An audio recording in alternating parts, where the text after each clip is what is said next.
সন্তান হারানো এই অসহায় মাটি সন্টু ছোট ছোট বাচ্চাগুলোকে নিয়ে এক বাড়ির নিচে আশ্রয় নিয়েছিল, কিন্তু বাড়ির লোকেরা তার বাচ্চাগুলোকে দূরে কোথাও ফেলে দিয়ে আসছে।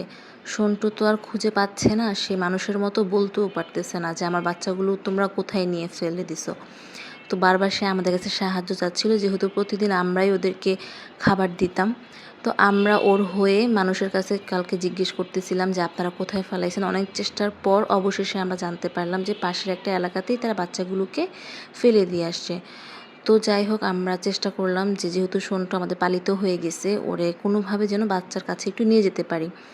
তো সবার কাছ থেকে জানাজানির পর আমরা ওকে নিয়ে রওনা হলাম বাচ্চাগুলোকে খুঁজতে, আর ওকে ওর বাচ্চাগুলোর কাছে দিয়ে আসতে, যেন অন্তত বাচ্চাগুলো মাটাকে একটু পায় আর মাটাও একটু শান্তি পায় যে আমার বাচ্চাটা কোথায় আছে। কারণ ও অনেক কষ্ট পাইতেছিল, হয়তো মুখে প্রকাশ করতে পারতেছিল না, কিন্তু ওর চোখ মুখ দেখেই বুঝাইতেছিল। তো যাক, সে আমাদের সাথে খুব সুন্দর মতোই গিয়েছে, এক এলাকা থেকে আরেক এলাকাতে হেঁটে হেঁটে আমাদের কথা সে খুব সুন্দর করে বুঝতেছিল। অবশেষে আমরা বাচ্চাগুলোকে পাইছি।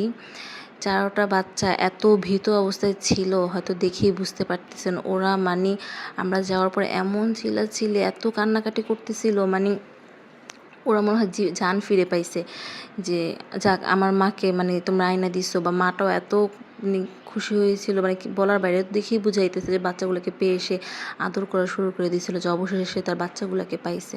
আসলে মানুষ কিভাবে এমন করতে পারে জানা নেই।